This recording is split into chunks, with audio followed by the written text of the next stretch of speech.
बात करेंगे तबाही की गवाही की। जी हां, क्योंकि रूस और यूक्रेन के बीच जंग जारी है और इस जंग में 2 भारतीय छात्रों की अब तक मौत भी हो चुकी है। कर्नाटक के रहने वाले नवीन शिखरप्पा और पंजाब के रहने वाले चंदन जिंदल रूस यूक्रेन में छिड़ी जंग में मारे गए हैं। तो वहीं भारत के लिए एक और बुरी खबर सामने आई है। खबर है कि रूसी हमलों के बीच यूक्रेन की राजधानी कीव से लौट रहे एक भारतीय छात्र को गोली लगी है। घायल छात्र को आधे रास्ते से इलाज के लिए वापस कीव ले जाया गया।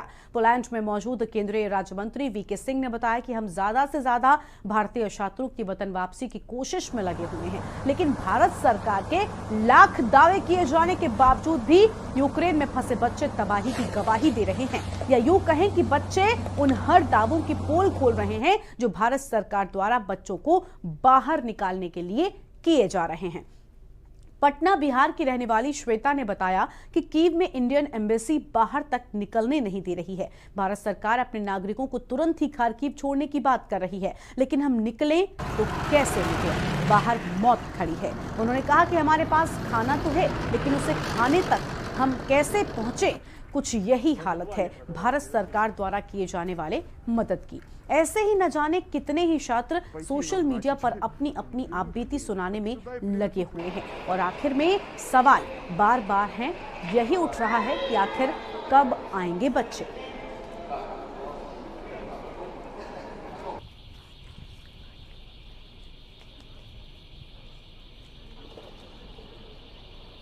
तो एक और हम लगातार बातचीत कर रहे हैं कि तबाही की गवाही पूरा देश देख रहा है और अब सवाल ये उठता है कि आखिर कब आएंगे बच्चे। जी हां, यूक्रेन के दूसरे सबसे बड़े शहर खार्किव में फंसी पूजा प्रहराज सोशल मीडिया पर लगातार वहां फंसे भारतीय छात्रों की आपबीती बता रही हैं। पूजा प्रहराज ने ट्वीट कर लिखा है कि 9 दिन हो गए हैं और सही खाना पानी और दवाओं के बिना सैनिटोरियम में बच्चे फंसे हुए हैं। रूस से खाली करने के लिए हर दरवाजा खुला है, लेकिन अभी तक भारत सरकार की उन तक सहायता क्यों नहीं पहुंचती है।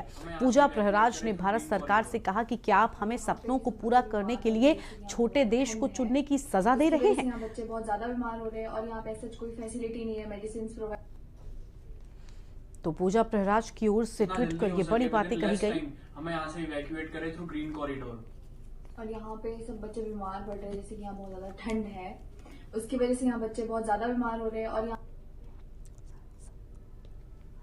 जितना जल्दी हो सके विद इन लेस टाइम हमें यहाँ से इवैक्यूएट करें थ्रू ग्रीन कॉरिडोर।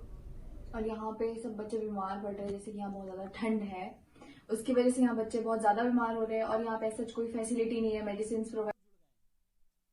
लगातार छात्र अपनी आपबीती बता रहे हैं और आज हम इसी को लेकर बातचीत करेंगे कि आखिर अब भारतीय छात्रों की वापसी कब होगी, कब आएंगे बच्चे। इसी को लेकर बातचीत के लिए हमारे साथ में आलोक भदौरिया जी हैं, फॉरेन एक्सपर्ट हैं, डॉक्टर असमिंदर सिंह बहल हैं, डिफेंस एक्सपर्ट हैं, और साथ ही साथ ऋषि निषाद हैं जो कि यूक्रेन से लौटे हुए छात्र हैं। आप सभी का बहुत बहुत स्वागत है हमारे इस कार्यक्रम में। सबसे पहले हम चलते हैं आलोक भदौरिया जी के पास में, फॉरेन एक्सपर्ट हैं। आलोक जी, अगर आज की बात कर लें तो आज रूस निर्णायक मोड़ में नजर आ रहा है और कीव में आर पार की स्थितियां जो हैं वो बनती हुई नजर आ रही हैं। आज के अगर ताज़ा हालातों की बात करें तो आपको क्या लगता है कि क्या आज कीव पर कब्जे की बात रूस कर सकता है? देखिए, पुतिन का पहला उद्देश्य और एकमात्र उद्देश्य वो पहले दिन से ही स्पष्ट वो ये था कि उसको यूक्रेन में अपनी समर्थित सरकार बिठानी थी 2014 से पूर्व वाली स्थिति वाली। तो उसका उद्देश्य बिल्कुल स्पष्ट है। अब सवाल यह है कि कीव पे राजधानी में कब्जा करने में उतना कितना समय लगेगा। अभी 2 दिन पहले खबर आई थी कि उनका करीब 35 से 40 किलोमीटर उनका सैन्य काफिला कीव की तरफ बढ़ चुका। कीव पे कब्जा करना, देखिए 2 चीजें हैं। अगर आप याद करिए कि जेलेंस्की ने एक हथियार लोगों को बांट दिए हैं, तो एक बड़ी युद्ध की स्थिति, गुरिल्ला छाप युद्ध की स्थिति रहेगी। कीव पे वो कब्जा सामरिक ठिकानों पे या कुछ ऐसी राजधानी पे ऐसा हो सकता है कि वो कब्जा कर ले, लेकिन अशांति, गोलीबारी ये जारी रहेगी और ये लंबे समय तक जारी रहेगी। इसकी एक वजह और भी है कि अभी चूंकि नाटो का ये पार्टनर नहीं है, मतलब नाटो का भी वो संधि में अभी शामिल नहीं हुआ है, अभी ज्यादा से ज्यादा इतना कह सकते हैं कि वो पार्टनर है, तो इसलिए उसको मदद मिल रही है। कई जगह कई देशों ने उसको, रूस ने भी उसको स्टिंगर मिसाइल दी है, बाकी जर्मनी ने भी पहली बार की, और तो और छोड़िए, स्विट्जरलैंड जैसे देश ने जो अब तक कभी उसने कोई हिस्सा नहीं लेता था, अभी तक न्यूट्रल रहता था, तो वो भी अब अमेरिका और मित्र देशों के साथ में आकर यूक्रेन को मदद देने लगा। तीसरा सबसे महत्वपूर्ण चीज है कि जर्मनी ने आज तक अभी अपनी सैन्य और बाकी चीजों की मदद नहीं दे रहा था, तो वो भी दे रहा था। तो लड़ाई तो आपकी लंबी चलेगी, और ये मानना कि एकदम शांति हो जाएगी या यूक्रेन लंबे समय तक लड़ता रह सकता है, इसके बारे में कुछ नहीं कहा जा सकता, लेकिन बिल्कुल छाप लड़ाई ये चलेगी, ये अभी बिल्कुल। यानी आपकी माने तो तबाही का ये जो मंजर है ये आगे भी देखने को मिलेगा। और सबसे बड़ा सवाल आज हम आलोक जी ये उठा रहे हैं कि आखिर जो बच्चे, जो भारतीय छात्र वहां पर फंसे हुए, उनकी वापसी कब होगी, इसका जवाब आपसे लेंगे, लेकिन एक छोटे से ब्रेक के बाद, एक छोटे से ब्रेक के लिए रुकते हैं, फौरन हाजिर होंगे। आप देख रहे हैं के न्यूज, खबरों का सारथी। भाजपा का संकल्प है मुख्यमंत्री कन्या सुमंगला योजना सहायता को 15,000 से बढ़ाकर 25,000 करेंगे। भाजपा सरकार फिर से कमल का बटन दबाएं, भाजपा को जिताएं। आप देख रहे हैं के न्यूज, खबरों का सारथी।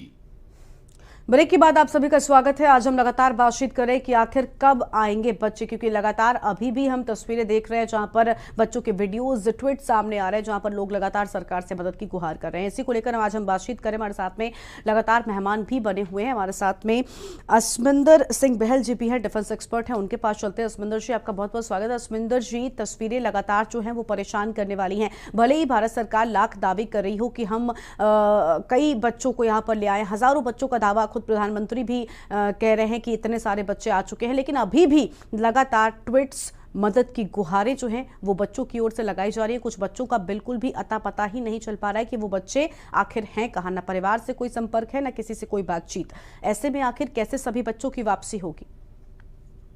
देखिए, जहां तक जो कंट्रीज यूक्रेन के साइड पे हैं, आसपास हैं, जैसे पोलैंड, रोमानिया, हंगरी, मोल्डोवा या स्लोवाकिया, वहां पे तो हमारे मिनिस्टर्स भी आ गए हैं, वहां पे हमारे जहाज भी आ गए हैं, वायुसेना के भी जहाज आ गए हैं। पर जो मेन प्रॉब्लम अब आ रही है वो यूक्रेन के अंदर जो फंसे हुए छात्र हैं, बिल्कुल, उनको वहां से कैसे लेके जाया जाए बॉर्डर तक। असमिंदर जी, माफी के साथ आपको रोकना चाहूंगी। एक सवाल मेरे मन में भी है कि इवैक्यूएशन की बात लगातार सरकार कर रही है। इवैक्यूएशन का मतलब क्या है? कल भी हमने जब कई बच्चों से बातचीत की तो हमें ये बात समझ में आई कि बच्चे फ्री फ्लाइट्स नहीं चाहते थे। वो चाहते थे कि उन्हें किसी तरह से उन एरियाज से निकाला जाए जहां पर वो फंसे हुए हैं, जहां पर असल समस्या है। अगर बच्चे सेफली किसी और रीजन पर भी पहुंच जाते हैं तो भले ही परिवार असमर्थ हो, लेकिन कहीं से भी व्यवस्था करके उनके फ्लाइट का इंतजाम परिवार कर सकता है। सबसे बड़ी बात सरकार के लिए यहां पर उन एरियाज से निकालना था जिन एरियाज पर खतरा था।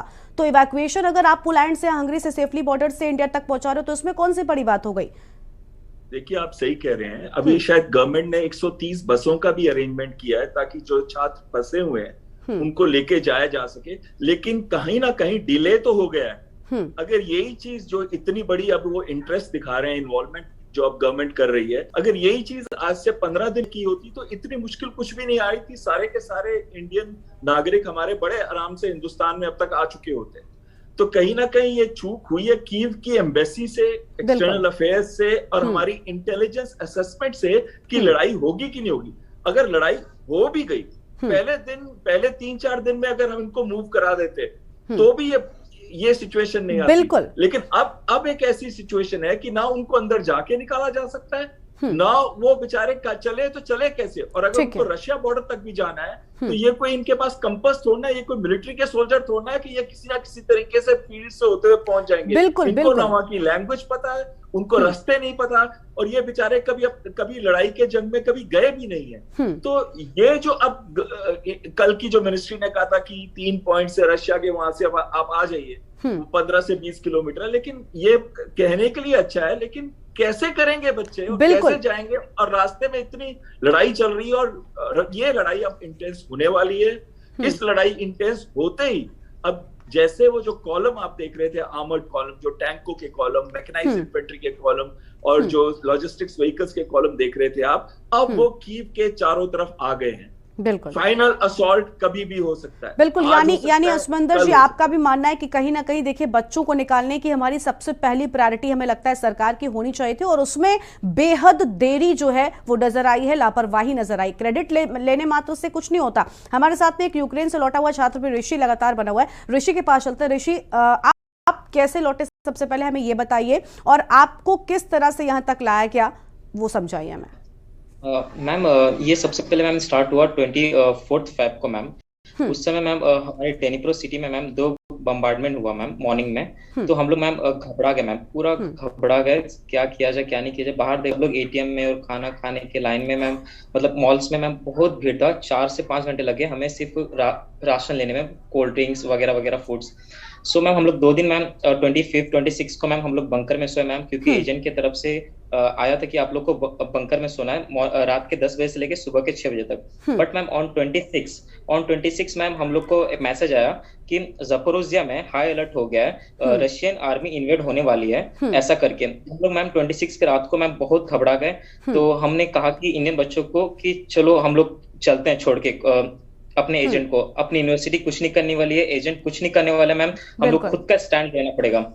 बट मैम कोई इंडियन आगे नहीं आया। सब लोगों ने कहा कि हमें ग्रुप के साथ रहना है, ग्रुप के साथ रहेंगे तो सेव होंगे, हम लोग को गवर्नमेंट आके बचा सकती है। हमने मैम कहा कि नहीं।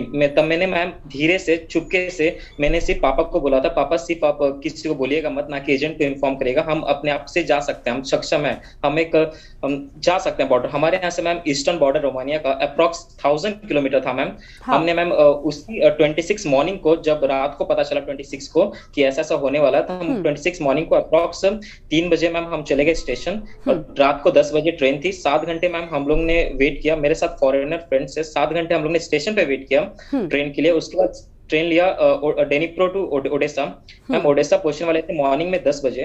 तो पता चला कि 6 बजे घर से मैसेज आया फोन पे कि ओडेसा में ड्रोन अटैक्स हो रहा है। मैम उससे भी हम लोग घबरा गए थे। हम लोग ने स्टेशन पे रुका और अराउंड देखा कि पब्लिक ट्रांसपोर्ट चल रही है, ऐसा कोई सीन नहीं है। हम लोग ने 2 घंटे लगा मैम हम लोग को बस सर्च करने में। कौन सी बस? इस्माइल बॉर्डर मैम, जो रोमानिया के ईस्टर्न साइड से ओपन होता है कॉरिडोर। हम लोग मैम वहां मैम चले गए बस से। वो हम लोग को अप्रॉक्स 10 या 12 किलोमीटर पहले मैम ड्रॉप करता है बॉर्डर से। उस समय मैम हम लोग अपना लगेज उठाते हैं। लगेज उठा के मैम एक लड़की बेहोश हो गई, मोरक्को की लड़की थी, बेहोश हो गई।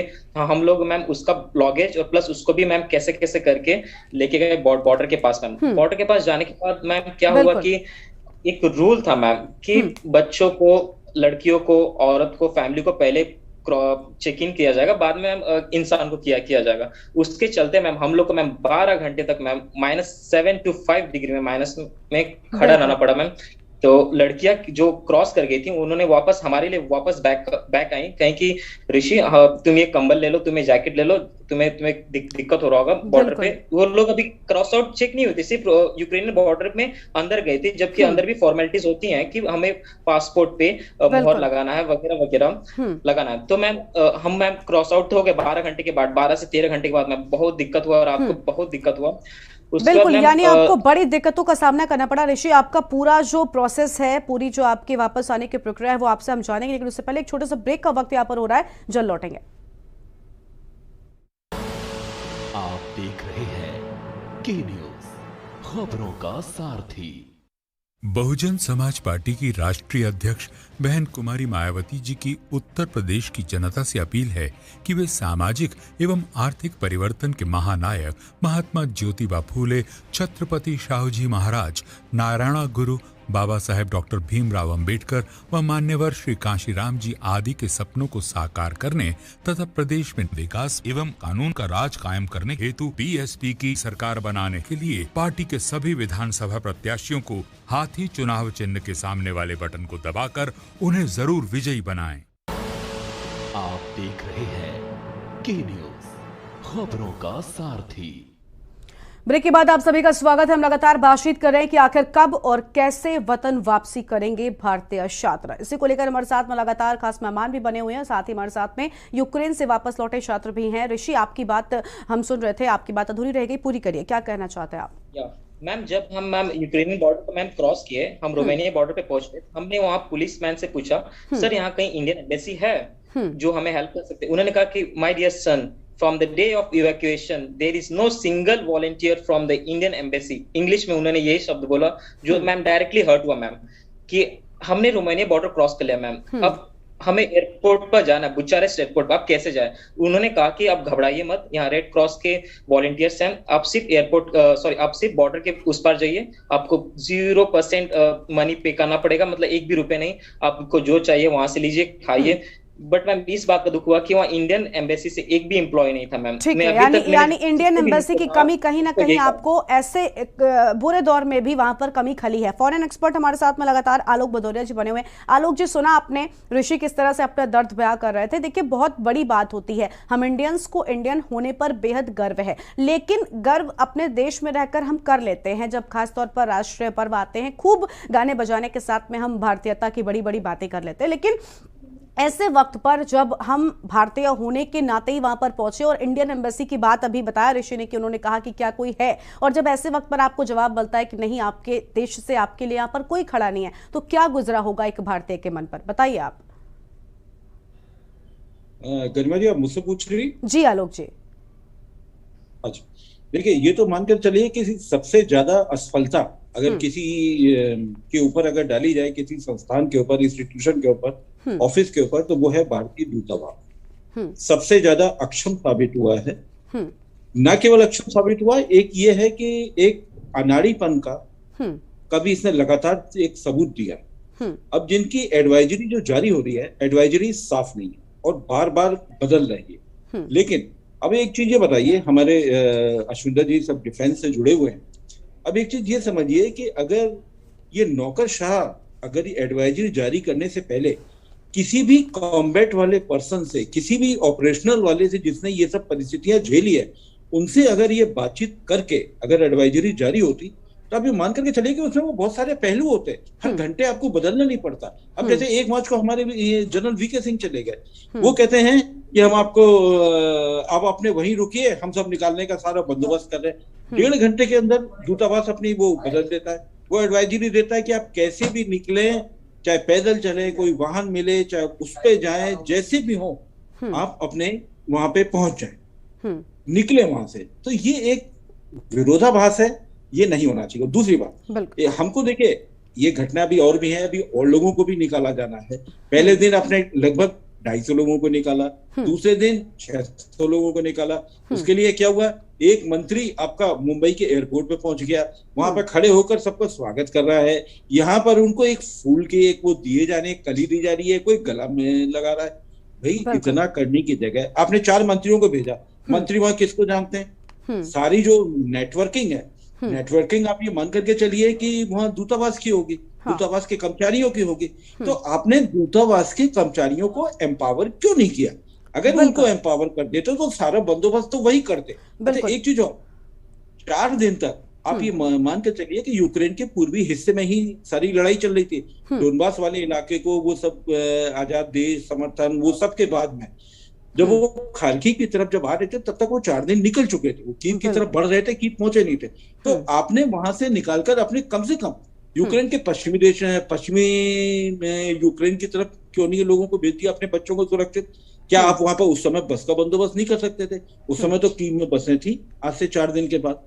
जैसा अभी अश्विंदर जी ने कहा कि बिल्कुल सही है कि आपने लापरवाही करी है, लेकिन उस लापरवाही का आप गाजे बाजे के साथ में अपना बिल्कुल एक तो इतनी बड़ी लापरवाही और अपने नकारापन को छू रहे हैं। मुझे नहीं लगता है कि आपको मंत्री को वहां बिल्कुल आलोक जी, इतनी बड़ी लापरवाही और इस इवेंट को भी भुनाने की कोशिश लगातार सरकार की ओर से की जा रही, जो सबसे ज्यादा शर्मनाक है। आलोक जी, आपकी राय आगे भी जानेंगे। आलोक जी, माफी के साथ यहाँ पर आपको रोकेंगे, एक छोटे से ब्रेक के लिए रुकना पड़ रहा है, जल्द हाजिर होंगे। आप देख रहे हैं के न्यूज, खबरों का सारथी। भाजपा का संकल्प है, नारी को बनाएंगे और सशक्त। सरकारी नौकरियों में महिलाओं की भर्ती होगी 2 गुनी। फिर से कमल का बटन दबाएं, भाजपा को जिताएं। आप देख रहे हैं के न्यूज, खबरों का सारथी। आप सभी का स्वागत। हम लगातार बातचीत कर रहे हैं कि आखिर कब और कैसे भारतीय छात्रों की वतन वापसी होगी, क्योंकि जिस तरह की लापरवाहियां बच्चे बता रहे हैं वो बेहद परेशान कर देने वाली। हमारे साथ में लगातार मेहमान भी बने हुए हैं। आलोक जी, अभी आप कह रहे थे कि लापरवाही जो है वो हुई है और ये बिल्कुल सच है। हमारे साथ में डिफेंस एक्सपर्ट अस्मिंदर जी भी हैं। अस्मिंदर जी, अभी आपने ऋषि को भी सुना और साथ ही साथ आलोक को भी सुना। देखिए, एक तो लापरवाही इतनी बड़ी, इंडियन एम्बेसी, अभी ऋषि ने कहा, मुझे खुद ये बात सुनकर बहुत ज्यादा हर्ट हुआ कि आखिर जब हम एक बड़ी उम्मीद के साथ में इतने लंबे वक्त इतनी परेशानियों का सामना करके बॉर्डर तक भी पहुंच गए, तब भी वहां पर किसी प्रकार की कोई मदद, बल्कि लोगों ने ये तक कह दिया कि इंडियन एम्बेसी की ओर से कोई नहीं है। 4 मंत्री इंडियन सरकार की, भारत सरकार की तरफ से भेजे गए हैं। क्या लगता है ये मंत्री बॉर्डर पर किस तरह की मदद लोगों को कर पाएंगे? जब एक व्यक्ति एक युद्ध जैसे क्षेत्र से निकलकर बॉर्डर तक पहुंच सकता है जो सेफ पहले से ही है, तो उस बॉर्डर से वो अपने घर तक क्यों नहीं पहुंच पाएगा? बॉर्डर पर मंत्री क्या करेंगे, ये बताइए आप सबसे पहले। देखिए, ये मैं कहूंगा कि यूक्रेन के अंदर इस समय सबसे ज्यादा नीड है कि यूक्रेन के अंदर से कैसे निकल के वो बॉर्डर तक पहुंचे। और एक बार बॉर्डर क्रॉस कर गए तो आपने बिल्कुल सही कहा, वो अपने खर्चे पे भी वापस आ सकते हैं। लेकिन मैं यहाँ पे इसका मूल कारण की बात करना चाहूंगा। मूल कारण इसका है ओवर सेंट्रलाइजेशन। ओवर सेंट्रलाइजेशन का मतलब है कि सारी की सारी पावर ऊपर सेंट्रलाइज कर गई है, जिसकी वजह से जो नीचे की एम्बेसीज हैं वो अपने डिसीजन नहीं ले पा रहे हैं। वो अब अगर नहीं तो मैं खुद एम्बेसी में 3 साल काम किया है, हमारे पास इतनी पावर होती थी उस समय कि किसी को भी कोई मदद, कई इंडियन जहाज आते थे उनको मैंने तो डॉलर तक दिए हैं, कई लोगों को अपनी जेब में से भी दे दिए। मैं कहा आपको यहाँ तकलीफ हो रही है, आप इस जगह पे लैंड कर गए हो, आपके पास कोई मदद नहीं है। उनके लिए खाना भी मैं लेके जाता था डिब्बों में भर भर के, ताकि अगर कोई तकलीफ हो तो और ये सब करते हैं, मैं ही नहीं करता था, ये सब एम्बेसी के लोग करते हैं। और ये क्यों नहीं हुआ? इसका एक मेन रीजन है ओवर सेंट्रलाइजेशन। पावर ऊपर कर दी गई है, नीचे लोगों के पास वो डिसीजन मेकिंग पावर नहीं है और वो हेल्प करने वाली पावर नहीं है। लेकिन सर अस्मिंदर जी, ऐसे वक्त में जब हर एक व्यक्ति को, मुझे लगता है, डिसीजन लेने का हक होना चाहिए ऐसे बड़े मौकों पर, मतलब किसी भी तरह से बेसिकली प्रायोरिटी जो है वो लोगों की यही होनी चाहिए कि हमारे बच्चों को जल्द से जल्द वापस लाना है। आप एक बड़ी बात कह रहे हैं, आप कह रहे हैं कि जो पावर है वो सेंट्रलाइज्ड कर दी गई, इसके चलते आप लोगों को समस्या आ रही। सेंट्रलाइज मतलब क्या? क्योंकि सरकार भी यही कह रही है कि हम तो लगातार कोशिश कर रहे हैं बच्चों की वापसी के लिए, और ऐसे में एम्बेसी में आपने भी काम किया, आपका ये कहना है कि पावर जो है वो छीन ली गई, तो ये क्या मतलब क्या है इस बात का? क्यों ऐसा किया गया? क्योंकि लगातार सरकार जो है वो इसका जो है, अगर अपनी इंडियन भारतीय राजनीति की बात करें तब भी जो सरकार है सत्ता में, वो लगातार इस बात का क्रेडिट भी लूट रही है। जगह जगह पर ये बात कही जा रही है। इस पर आपसे हम राय लेंगे। जी अस्मिंदर जी, आपसे इस पर राय लेंगे। जी आप लोगों से इस पर राय लेंगे। एक छोटे से ब्रेक के लिए यहाँ पर रुकना पड़ रहा है। हम लगातार बातचीत कर रहे हैं कि आखिर कब और कैसे लौटेंगे बच्चे, और छोटे से ब्रेक के लिए यहाँ पर रुक रहे हैं।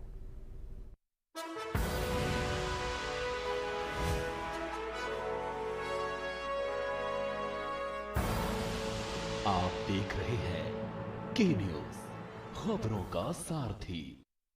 सच बताएं आपको, हमको महामारी का डर तो था ही, साथ डर था बच्चों को खिलाएंगे का।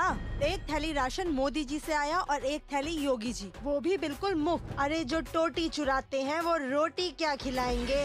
सोच ईमानदार, काम असरदार, यूपी फिर मांगे भाजपा सरकार। पर ये दिल है कि चख रहा है उन्हीं अल्फाजों का दूर कितना भी जाओ, इस जुबान से दूर ना जा पाओगे। विमल, बोलो जुबान केसरी। सोचिए मत, मेरी और पूरे हिंदुस्तान की तरह आप भी समर कूलर और होम अप्लायंसेस लीजिए और बेफिक्र हो जाएगी। खुदी को आजमाया है तो ये अंदाज आया है, खुदी को आजमाया है तो ये अंदाज आया है। तुम में भी मैं हूं, शुद्ध प्लस पान मसाला।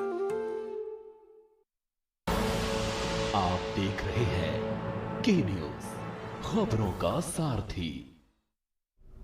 ब्रेक के बाद आप सभी का स्वागत है। हम लगातार बातचीत कर रहे हैं कि कब और कैसे लौटेंगे बच्चे। जी हां, क्योंकि लगातार हम देख रहे हैं अभी भी वीडियोस बच्चों के सामने आ रहे हैं जहां पर मदद की गुहार सरकार से वो करते हुए नजर आ रहे हैं। इसी को लेकर बातचीत के लिए हमारे साथ में एक खास मेहमान भी बने हुए हैं, उनके पास चलते हैं। जी आलोक जी, आप कुछ कहना चाह रहे थे ब्रेक से पहले? मैं अपने पैनलिस्ट की एक बात में एक एड ऑन करना चाह रहा था कि जब तक आप ये हेडलाइन मैनेजमेंट में खोए रहेंगे, मदहोश रहेंगे, तब तक आप ये कभी भी कोई सही कदम नहीं उठा पाएंगे। और यही जैसा मैंने पहले भी कहा था कि ये मंत्री वहां जाकर के क्या कर रहे हैं, जो वहां पे जो करना है वो एम्बेसी वालों को ही तो मैनेज करना है ना, उनको ही बस मैनेज करनी है। लेकिन आलोक जी, भारत में तो खूब फुटेज मिल रहा है ना, भारत में तो खूब फुटेज मिल रहा है, क्रेडिट लूट रहे हैं ना कि हमने 4 मंत्री भेज दिए। देखिए, देश की प्रॉब्लम ही यही है। आप एक याद करिए कि जब कुवैत पर जब इराक ने हमला किया था तब 1 लाख से ज्यादा 1,12,000 से भी ज्यादा लोगों को वहां से इवैक्यूएट कराया गया था। क्या कोई हंगामा बचा? क्या कोई किसी ने फूल बांटे? क्या कोई मंत्री गया वहां पे? नहीं गया। किसने किया? दूतावास ने सारे के सारे अरेंज किए। आपको दूतावास को एक निर्देश ही तो देना है, कोई जरूरी थोड़ी कि जब आपकी फोटो हो तभी वो निर्देश जाए। निर्देश तो फोन उठाइए, आप दे दीजिए। और दूसरी बात, आपने बच्चों को उनके हाल पे छोड़ दिया। आप सारा बंदोबस्त कर रहे हैं कि बाहर से सारा बंदोबस्त है। आप क्या केवल एक मदद ही तो कर रहे हैं कि आप उनको वो कुछ खाना पीना दे दे रहे हैं, रुकने की जगह दे दे रहे हैं और वो फ्री आपको कर दे रहे हैं। भाई, उनकी जान, जब जिस बंदे की, जिस बच्चे की जान जोखिम है, उसकी तुलना में आप जो बंदोबस्त कर रहे हैं, क्या उसका कोई मायने है? बिल्कुल। महत्वपूर्ण सवाल ये था कि आप उसके अंदर से कितना लोगों को निकाल पा रहे हैं। क्या अपने कीव से निकाल पा रहे हैं? क्या खारकीव से निकाल पा रहे हैं? सबसे बड़ी बात है से निकाल पा रहे हैं? सवाल ये है। और दूसरी बात, आपकी असफलता इतनी बड़ी है कि जब वो रूस कह रहा है कि उसने 130 बसें अपने जो पूर्वी यूक्रेन वाले बॉर्डर पे लगा रखी है, लेकिन बच्चे तभी जा सकते हैं जब कीव एम्बेसी, मतलब यूक्रेन भी मंजूरी दे और यूक्रेन और रशिया दोनों के साथ में हो। तो ये आपकी नौकरशाही की और राजनयिक की ये असफलता है डिप्लोमेसी की, कि आप यूक्रेन को अपने बोर्ड पे ही नहीं ले पा रहे हैं। तो जब तक आप अगर बोर्ड पे ले आते तो कम से कम 1,500 से 2,000 बच्चे आपके वहां से ईस्टर्न बॉर्डर से निकल जाते। वहां से 60 से 100 किलोमीटर के बीच में है, तो बच्चों के लिए राहत भी होती। वो अभी भी राहत थी, आज से 3 दिन पहले भी, लेकिन आपने 3 दिन पहले कुछ नहीं किया, अभी भी कुछ नहीं कर रहे हैं। अभी इधर बिल्कुल, अभी भी उस तरह का, बिल्कुल आलोक जी, अभी भी उस तरह का रेस्क्यू ऑपरेशन जो है ना, बिल्कुल आलोक जी, अभी भी उस तरह का रेस्क्यू ऑपरेशन हो नहीं रहा है। आप नहीं गरिमा जी, एक चीज, सबसे महत्वपूर्ण चीज ये है कि आप कितने भी बच्चों को निकाल लें। मेरा मानना है कि आप 5,000 को निकाल लें, 10,000 को निकाल लें। एक तो जो एम्बेसी की जो ट्वीट आ रहा है, जो प्रेस नोट आ रहे हैं, वो बड़े मिसलीडिंग है। आप ये देखिए किन शब्दों का इस्तेमाल किया जा रहा है। शब्दों का इस्तेमाल किया जाए कि इतने बच्चे यूक्रेन से आ चुके हैं। आप ये नहीं बता रहे कि इतने बच्चों को एम्बेसी वालों ने क्या एफर्ट किया, एक इसकी जानकारी नहीं दे रहे हैं। दूसरा, आप अपना खुद तो कोई एफर्ट नहीं कर रहे हैं, बच्चों को आपने छोड़ दिया। इवन कि आप अभी भी आप ये नहीं कर रहे हैं कि आप फ्लाइट ज्यादा चलाते। आपको 4 दिन हो गया ग्लोब मास्टर को लेते हुए। ग्लोब मास्टर की इतनी खासियत है, वो 500 लोगों को ले जाता है, वो 600 बच्चों को ले जाता है। अरे आपके पास जब 3 या 5 जितने भी ग्लोब मास्टर है, मैं संख्या पे मुझे नहीं जानकारी अभी कितने हैं, लेकिन मुझे जहां तक जानकारी है वो 3 से भी ज्यादा है। बिल्कुल, बेसिकली आलोक जी आपका भी यही कहना है ना कि जो कमी है वो रह रही है, पूरी प्लानिंग नहीं है, डिप्लोमेसी की बड़ी बड़ी बातें होती थी भारत सरकार की ओर से, वो सब फेल होती हुई नजर आ रही है। ये गरिमा जी, हम लोग जो आप जो शब्द इस्तेमाल कर रही हैं वो एक थोड़ा सा एक पॉलिश शब्द है कि वो कमी रह गई है। मैं इसको थोड़ा सा और एक ब्लेटेंट और थोड़ा सा काफी ब्लंट होकर कह रहा हूँ, ये असफलता है, पूरी तरह असफलता है। जब रूस का जब ये स्टेटमेंट आ गया वहां पर रशिया का कि वो यूक्रेन के साथ में बात करके वहां पर उन बस को जाने दें, तो वो बंदोबस्त क्यों नहीं हो पाया, ये आपकी असफलता है। जब तक आप असफलता नहीं स्वीकार करेंगे तो ये सब घटनाएं आज खत्म हो जाएंगी। आज आप अपनी हेडलाइन मैनेजमेंट कर लेंगे, उसके बाद में कल फिर पैदा हो जाएंगी। असली समस्या जो हमारे पैनलिस्ट ने भी उठाई थी, जब तक आप एम्पावरमेंट नहीं करेंगे, एम्पावर नहीं करेंगे लोगों को, तब तक नहीं होगा, कुछ भी नहीं हो सकता। और अभी भी मैं एक बात और कहकर अपना समाप्त करूंगा कि देखिए, आपने कितने बच्चों को निकालिया ये महत्वपूर्ण नहीं है। 10,000 बच्चे कुछ आपके प्रयास से, कुछ अपने प्रयास से पैदल चल करके पहुंचे, ये भी महत्वपूर्ण नहीं है। महत्वपूर्ण ये है कि अगर 50 बच्चे भी अगर बच जाते हैं, अगर उनकी जान पे अगर खतरा मंडरा रहा है, तो इसकी जवाबदेही किसकी होगी? इस सवाल का जवाब बिल्कुल। और सबसे बड़ी बात, बच्चे अगर वापस आ भी रहे हैं तो अब उसका, क्योंकि भारत में 5 राज्यों में चुनाव चल रहा है, तो हम लगातार देख रहे हैं वहां पर भी बड़ी बड़ी बातें जो दिग्गज है वो कर रहे हैं कि सफलतापूर्वक वापसी हो रही है, लेकिन अभी भी वीडियोस कई सारे सामने आ रहे हैं। इसको लेकर भी आपसे जानेंगे, लेकिन इससे पहले एक छोटे से ब्रेक के लिए आप रुकते, फौरन हाजिर होंगे। आप देख रहे हैं के न्यूज़, खबरों का सारथी। भाजपा का संकल्प है दिव्यांग, वृद्ध, विधवा और निराश्रित महिलाओं की सालाना पेंशन बढ़ाकर 18,000 रुपए करेंगे। फिर से कमल का बटन दबाएं, भाजपा को जिताएं।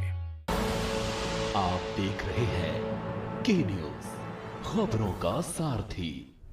ब्रेक के बाद आप सभी का स्वागत। हम लगातार बातचीत कर रहे हैं कि आखिर हमारे बच्चों की वापसी कब होगी, कैसे होगी, क्योंकि सरकार की ओर से भले ही बड़े बड़े दावे किए जा रहे हैं। विदेश मंत्रालय कह रहा है कि लगभग 17 से 18,000 बच्चों की वापसी हो चुकी है, लेकिन अभी भी किसी भी सोशल मीडिया को आप उठाकर देख लीजिए, लगातार बच्चों की जो गुहार है वो वहां पर आपको देखने को मिल जाएगी। इसी को लेकर हम जानेंगे, क्योंकि डिफेंस एक्सपर्ट हमारे साथ में असमंदर जी भी। असमंदर जी, अभी कल ही एक विदेश मंत्रालय की ओर से बात सामने आती, बयान सामने आता, जहां पर 18,000 बच्चों की वापसी की बात कही गई है। एक बड़ा आंकड़ा है, सबसे बड़ी बात, और कई बच्चे अभी भी फंसे हुए हैं। कैसे इतनी जल्दी इतने बच्चों की वापसी की बात, एक बड़ा आंकड़ा उन्होंने दे दिया, और जो बच्चे फंसे हुए कह रहे हैं कि इनको भी जल्द से जल्द लेकर आएंगे, इसको लेकर क्या कहेंगे आप? क्या ये सच आपको लगता है? देखिए, ज्यादातर बच्चे और ज्यादातर हिंदुस्तानी जो वहां पे फंसे हुए थे वो अपने आप अपनी एफर्ट से बॉर्डर क्रॉस कर गए हैं मल्टीपल कंट्रीज का। तो कितनों ने एम्बेसी की मदद ली है वो फिगर कभी भी बताई नहीं गई है, और मुझे नहीं लगता कि वो नंबर 100 या 500 से भी ऊपर होगा। वो नंबर बहुत ही कम होगा जो एम्बेसी की मदद से बाहर निकला होगा यूक्रेन से। हाँ, यूक्रेन निकलने के बाद बहुत लोगों की मदद हुई है, और वो बड़ा अच्छा काम जो है यूक्रेन निकलने के बाद किया गया है। आई विश कि यही काम आज से कुछ दिन पहले यूक्रेन के अंदर किया जाता। और दूसरी बात एक बहुत अहम है, हम कह रहे हैं स्टैटिस्टिक्स जो है नाम वाइज अभी तक कहीं पे भी इशू नहीं हुई है। नॉर्मली क्या होता है कि जितने हिंदुस्तानी निकल चुके हैं अलग अलग कंट्रीज के रिफ्यूजी सेंटर्स में हैं, तो उनकी एक लिस्ट बन जाती है, और वो लिस्ट एक्सटर्नल अफेयर्स मिनिस्ट्री निकाल के देती है सभी को कि सब अपना देख लें, आपके बच्चे यहाँ तो नहीं है, वहां तो नहीं है। किसी वजह से कई भारतीय जो है इस समय मिल नहीं रहे, मिसिंग है। तो वो जो मिसिंग है वो आपको पता चल जाता है कि लिस्ट इस बिल्कुल, यानी सिर्फ एक बड़ा आंकड़ा देकर कहीं ना कहीं इसमें भी फुटेज में लगातार यही कह रही हूँ ना, क्योंकि हम देख रहे हैं कि अंदर अगर बात करें भारत की तो हम लगातार देख रहे हैं, लोग कह रहे हैं कि बड़ी संख्या में बच्चों की वापसी हो गई है, जबकि अभी भी बच्चे लगातार कह रहे हैं कि हमें निकालिए। और जिस तरह से लगातार 2 छात्रों की मौत की खबर सामने आई, एक छात्र को गोली लगी हुई है, इसके बाद से उन बच्चों के माता पिता अभी और डरे हुए हैं। यूक्रेन से हमारे साथ में लौटे हुए छात्र हैं ऋषि, वो भी जुड़े हुए हैं। ऋषि, अभी आपने कहा कि इंडियन एम्बेसी का कोई भी वहां पर आपको मौजूद नहीं मिला, जिसके चलते आपको बड़ा हर्ट हुआ। तो अब हम आपसे ये जानना चाहेंगे कि क्योंकि आप वापसी कर चुके हैं, इस पूरे प्रोसेस के दौरान आधा कुछ आपने बताया था, क्या आप वहां तक जब पहुंचे उसके बाद भी किसी ने एम्बेसी की ओर से, भारत सरकार की ओर से आपकी कोई मदद के लिए आगे आया था?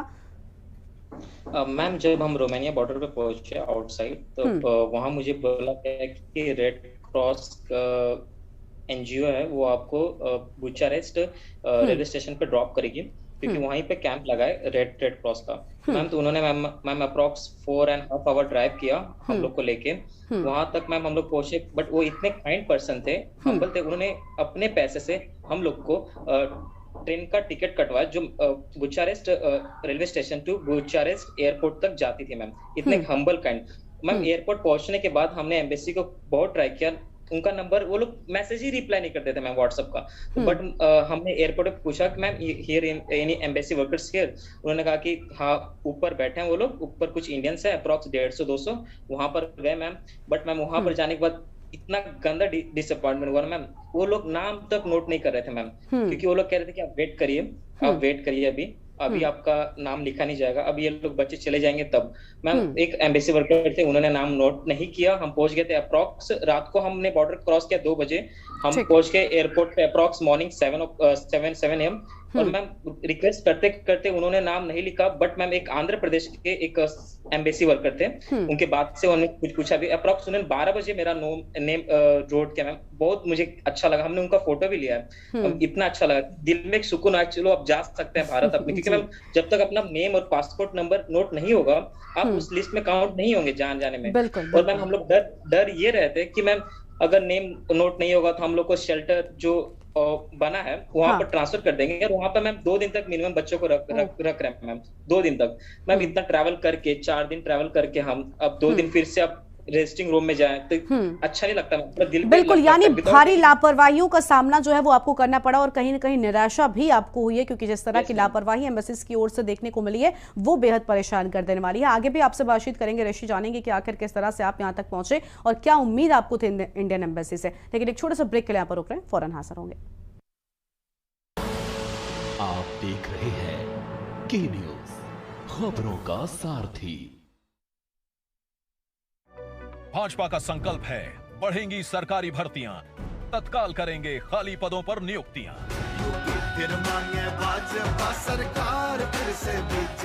फिर से कमल का बटन दबाएं, भाजपा को जिताएं। आप देख रहे हैं के न्यूज, खबरों का सारथी। ब्रेक के बाद आप सभी का स्वागत है। एक बार फिर से अपनी चर्चा पर वापस चलते हैं, क्योंकि हम लगातार बातचीत कर रहे हैं कि कब आएंगे बच्चे और कैसे आएंगे बच्चे। जिस तरह से लगातार सरकारें दावा कर रही है जल्द से जल्द बच्चों की वापसी का, लेकिन लापरवाही लगातार अभी भी सामने आ रही है। बच्चे हमारे साथ में लगातार बने हुए, ऋषि हमारे साथ में है और साथ ही साथ आपको बता दें कि आलोक जी भी हमारे साथ में बने हुए। ऋषि, अभी आपने बताया कि आपको आखिरकार कड़ी मशक्कत के बाद में आपका जो नाम है वो नोट किया गया और तब जाकर आपको कहीं ना कहीं यहाँ तक पहुंचने में सफलता हासिल हो पाई। लेकिन ऋषि, आपको क्या लगता है, अभी भी आपके कई जानने वाले, आपके मित्र जिनको यूक्रेन में आप जानते थे, वो वहां पर फंसे हुए, क्या आप उनके संपर्क में हैं? अब वहां पर किस तरह की मदद लोगों को मिल पा रही है? क्या आपने किसी से इस तरह की कोई बात, कोई कांटेक्ट आपका हुआ किसी से? यस मैम, अभी मैम हम लोग का अप्रॉक्स 800 स्टूडेंट्स का ग्रुप है डेनीप्रो स्टेट मेडिकल कॉलेज से रिलेटेड। वहाँ पे मैम मैसेज है हम लोग के ग्रुप में मैम सडनली कि आपको ईस्टर्न साइड में मूव करना है। वहाँ पे 130 बसेस है, जैसे आपकी न्यूज बता रही है। वैसे हम लोग के पास भी अर्जेंट मैसेज आया था अप्रॉक्स 1.5 आवर पहले।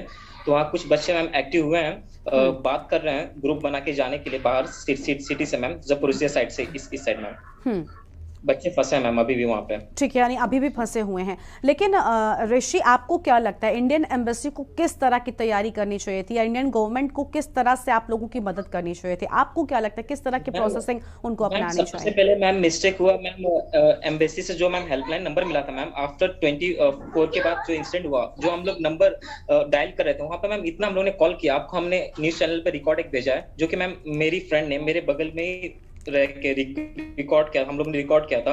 अप्रॉक्स 20 to 30 पीपल गैदर होके। मैं चाहता हूँ कि आप वो प्ले करें मैम। उन लोगों को कोई केयर नहीं है। जैसे उन्होंने रिस्पॉन्स किया, टॉक था हमारे, वो मैम अप्रॉक्स टॉक था 25 फेब का। अगर उस समय वो बोल देते कि आप अपने पैसे से चाहे अपने दम पे निकल आइए, तो हम लोग मैम क्यों नहीं निकल आते? अभी तक उसी की वजह से मैम अभी तक वो बच्चे वहाँ फंसे हैं मैम। हमको 26 को इवैक्यूएट हुए अपने दम पे। तो अगर वो 25 को बोल देते कि इंडियन एम्बेसी की बस नहीं आ पाएगी डायरेक्टली क्लियर कट पे, तो बच्चे 25 तो आधर 26 और आधर 27 तक तो रिमूव हो जाते मैम। यानी वक्त में भी देरी हो गई। अगर ये पहले हो जाता तो इवैक्यूएशन में इतनी समस्या ना तो सरकार को होती और ना ही उन बच्चों को जो अपनी दम पर बाहर आ पा रहे हैं। डिफेंस एक्सपर्ट अस्मिंदर जी से उनकी राय जानेंगे। अस्मिंदर जी, आपने सुना एम्बेसी पर बड़े सवाल ये बच्चा खड़ा कर रहा है, क्योंकि जिस तरह की लापरवाही, जिस तरह का दुर्व्यवहार, भी मैं ये शब्द इस्तेमाल करने से कोई गुरेज नहीं कर रही हूं, क्योंकि ऐसे वक्त में अगर आप एक बच्चे को ठीक तरह से जवाब नहीं देते, जो हेल्पलाइन नंबर सरकार की ओर से एम्बेसी की ओर से जारी किए जा रहे हैं वो नहीं लगते उन पर ठीक, क्योंकि ऐसे वक्त में मनोबल तोड़ना सबसे खतरनाक बात होती है। जो व्यक्ति पहले से ही युद्ध जैसे स्थल पर हो, ऐसे हालातों में मौजूद हो, उससे कम से कम अगर आप ठीक से बात कर लेंगे, उसको एक आश्वासन तक दे देंगे, तो शायद वो 2 दिन और गुजार सकता है ऐसे हालातों में। लेकिन ऐसे वक्त में एम्बेसी किस तरह की संवेदनहीनता, क्या कहेंगे आप उस पर?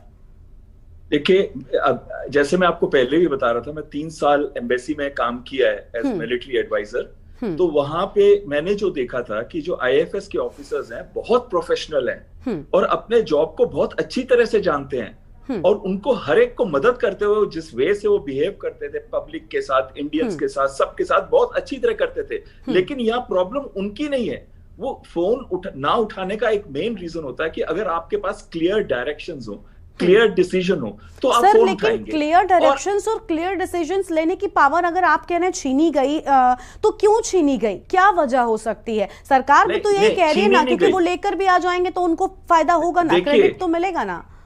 देखिए, ये मैं आज की जो स्थिति है, ऑर्गेनाइजेशन कल्चर की स्थिति जो है, वो ओवर सेंट्रलाइजेशन की है, यानी कि सारे डिसीजंस ऊपर से लिए जाते हैं। अगर सारे डिसीजंस ऊपर से लिए जाते हैं तो यही कंफ्यूजन ग्राउंड लेवल पे प्रिवेल करेगा। और क्योंकि एक आदमी 100 चीजें नहीं बता सकता एक टाइम पे, वो किसी ना किसी और चीज में बिजी होता है। तो वो वाली रीजन है। ये नहीं कि ये लोग प्रोफेशनल नहीं है, ये नहीं कि इन लोगों को काम नहीं आता, क्योंकि ये श्योर नहीं है कि मैं करूं तो क्या करूं, तो वो डिसीजन नहीं आए। हो सकता है ये कारण हो सकता है। ठीक है असमंदर जी। आलोक जी से आपकी इस पर राय जान लेते हैं। आलोक जी, अभी असमंदर जी कह रहे हैं कि डिसीजन मेकिंग पावर जो होती है वो छीन ली गई और उनको पता ही नहीं है कि आखिर करना क्या है। देखिए आलोक जी, हम अगर इस पूरे प्रकरण पर ध्यान दें तो जब से यूक्रेन और मामला शुरू हुआ उसके बाद से ही बच्चों को निकालने की बात लगातार सरकार भी मीटिंग कर रही है, अलग अलग ऑपरेशन गंगा चलाया जा रहा है। प्रायोरिटी में तो है ना ये, क्योंकि तभी तो ध्यान में ऑपरेशन गंगा की शुरुआत हुई। अगर प्रायोरिटी में नहीं है तो फिर क्यों इस तरह के ऑपरेशन चला रहे हैं? और अगर प्रायोरिटी में है तो पावर क्यों नहीं दे रहे एम्बेसी को जल्द से जल्द बच्चों को वापस लाने की?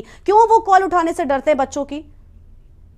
देखिए इसमें दो चीजें। हाँ, आपने ये कहा कि इनको पावर दी गई है, थोड़ी जो जितनी भी दी गई हो, चाहे वो आंशिक दी गई हो या चाहे पूरी दी गई हो, सवाल ये नहीं। आपका दूसरा ये भी है कि भाई इवैक्यूएट किया तो जा रहा है। मेरा मानना ये नहीं, मेरा मानना ये है कि आपको पता है कि आपके 20,000 बच्चे वहां पे, तो आपको मालूम होना चाहिए कि अगर युद्ध की स्थिति में, तो युद्ध की स्थिति अचानक से नहीं बनी, 24 तारीख को नहीं बनी, 25 को नहीं, 23 को नहीं बनी। ये स्थिति आपकी कम से कम समझिए कि पूरी मतलब जनवरी से बनी हुई, फरवरी कह सकते हैं, फरवरी से काफी इंटेंस हो गया था, जब कभी भी युद्ध हो सकता है। सवाल यह है कि आपको 20,000 बच्चे निकालने के लिए आपको क्या करना चाहिए? क्या ये बेसिक चीज नहीं मालूम है?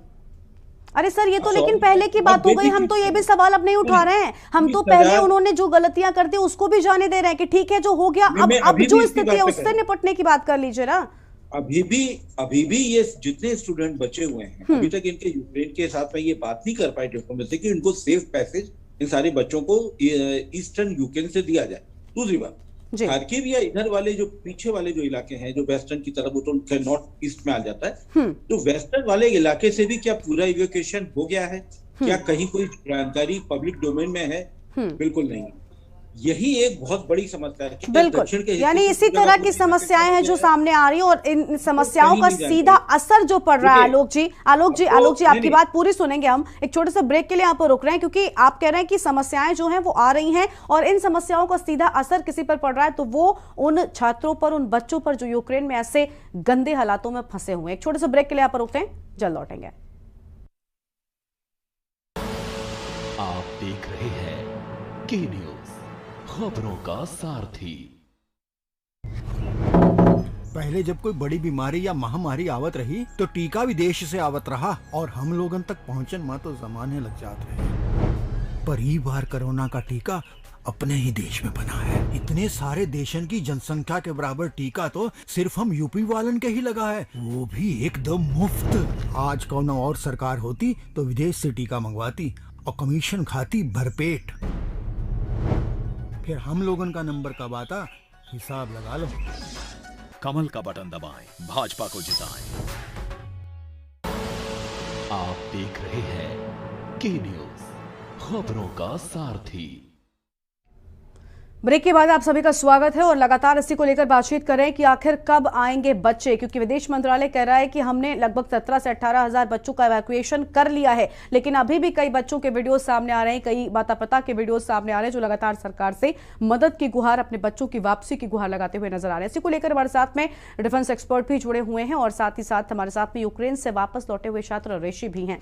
ऋषि, आपको क्या लगता है, क्योंकि अभी भी युद्ध के जो हालात हैं वो बिगड़ते ही जा रहे हैं और हम देख रहे हैं लगातार कीव और खार्किव की हालात बद से बदतर हो चुकी है, आपको क्या लगता है अभी भी लगभग कितने छात्र फंसे होंगे? और अब जब इतने गंदे हालात हैं तो ऐसे हालातों में भी सरकार को आखिर क्या करना चाहिए? एम्बेसी को किस तरह से इन बच्चों को निकाला जा सकता है, आपको क्या लगता है, क्योंकि आप इन स्थितियों को देख कर लौटे हैं? मैम आपको आवाज आ रही है? जी ऋषि, आ रही है, आप अपनी बात रखिए। हाँ मैम, इसका मैम एक आंसर है मैम, स्टूडेंट को अपने विल पावर पे मैम आगे बढ़ना होगा, क्योंकि एम्बेसी वहां तक नहीं पहुंच सकती मैम, ये इम्पॉसिबल है एम्बेसी को वहां पहुंचना। स्टूडेंट को मैम खुद पे भरोसा रख के मैम आगे बढ़ना होगा विद इंडियन फ्लैग, एज जैसे बोला गया है। हाँ, इसमें गारिमा जी मैं कुछ ऐड करना नहीं चाहूंगा। पहुंच रही है, ऋषि की आवाज ठीक से हम तक नहीं पहुंच रही। जी स्मंदर जी, क्या कहना चाहते हैं आप, कहिए। अगर कुछ बच्चे कीव या खारकी में हैं और इस सिचुएशन में अगर उनको लगता है कि वो निकल सकते हैं तो अभी भी निकल जाएं, पर निकले छोटे छोटे ग्रुप्स में, 8-10 के ग्रुप में, उससे ज्यादा बड़ा ना हो, और दीवारों की साइड से निकले, मतलब स्ट्रीट के सेंटर पे ना चले, साइड पे चले, ताकि जो गोलियां चल रही हैं उनका इफेक्ट ना हो अगर गलती से कोई गोली चलाई जाती है। और तीसरा, कहीं पे भी स्ट्रीट फाइटिंग हो रही हो तो उस स्ट्रीट फाइटिंग में पार्ट ना लें, कोई नारे ना लगाएं, चुपचाप नीचे चले जाएं बंकरों के अंदर।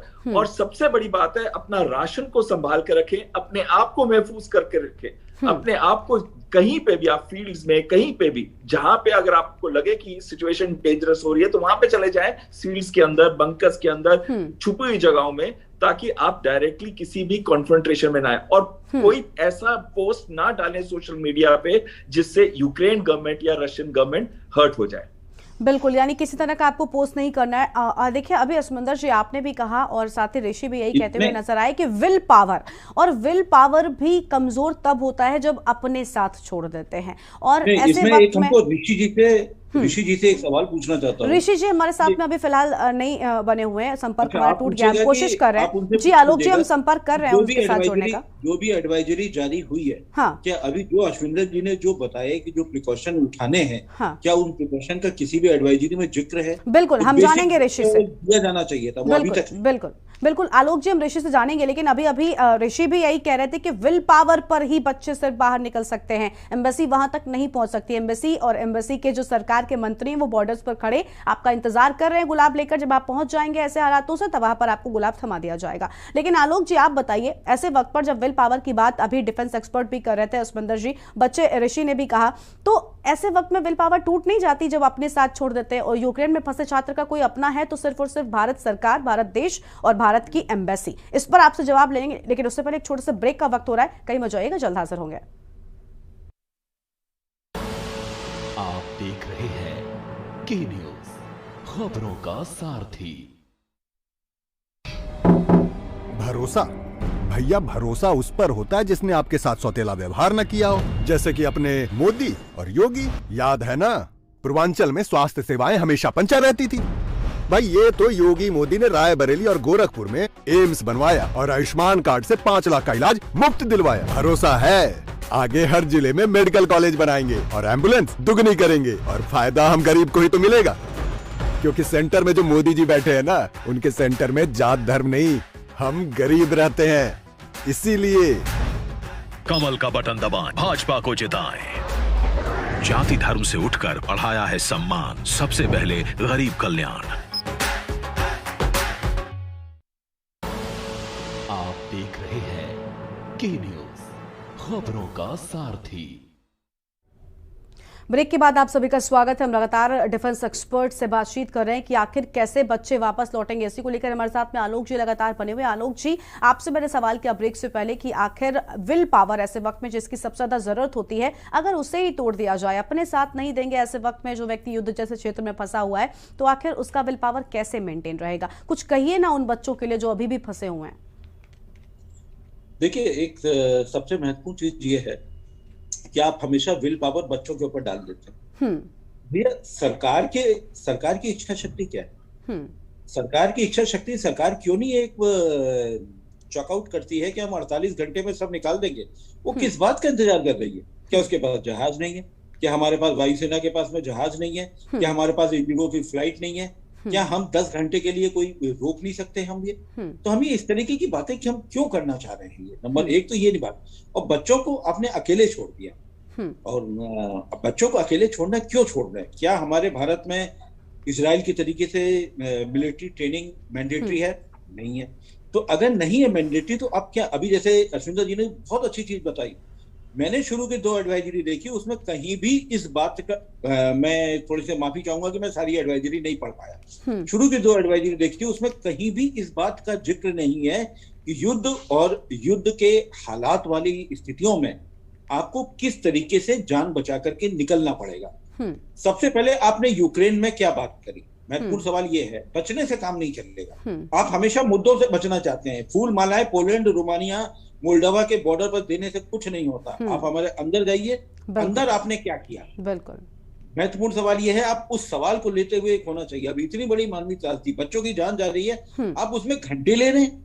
क्या आपके पास वो टाटा की फ्लाइट नहीं है? क्या इंडिगो की फ्लाइट नहीं है? क्या बिल्कुल बिल्कुल यही सवाल कि किसी भी चीज की कमी नहीं है और बावजूद इसके इस तरह की आखिर और प्रायोरिटी पर भी दिखा रहे हैं, क्रेडिट भी ले रहे हैं। वाले हिस्से में क्या, अंदरूनी वाले हिस्से में, यूक्रेन के अंदर वाले हिस्से में आपने हाथ खड़े कर दिए, हाथ खड़े कर दिए तो ये, और दूसरी तरफ आप यहाँ पर चुनाव की रैलियों में बताया जाता है कि ये भारत की सामर्थ्य है। ये कैसी सामर्थ्य है कि यूक्रेन में बिल्कुल वही बिल्कुल बिल्कुल बिल्कुल इसी पर अस्मिंदर जी से भी उनकी राय जान लेते हैं। जी आलोक जी इसी पर अस्मिंदर जी से भी उनकी राय जान लेते हैं। अस्मिंदर जी, लगातार हम देख रहे हैं सरकार भी यूक्रेन से छात्रों की वापसी को प्रायोरिटी के मुद्दे पर पेश कर रही है, क्योंकि लगातार आप जानते हैं 5 राज्यों में चुनाव हो रहा है, इसकी बड़ी बड़ी बातें हो रही है कि हमने बड़ी जल्दी अपने बच्चों को इवैक्यूएट कर लिया, लेकिन इवैक्यूएशन में इतनी देरी अभी भी, हम पुरानी सारी बातों को जाने देते हैं, अभी भी इतनी देरी क्यों हो रही है? किस चीज की कमी है सरकार के पास? क्यों नहीं वायुसेना के जहाज जो आप भेजे, पहले भेजकर एक साथ ज्यादा बच्चों को लाया गया, क्यों अभी भी लापरवाही हो रही है? आखिरी जवाब आपसे।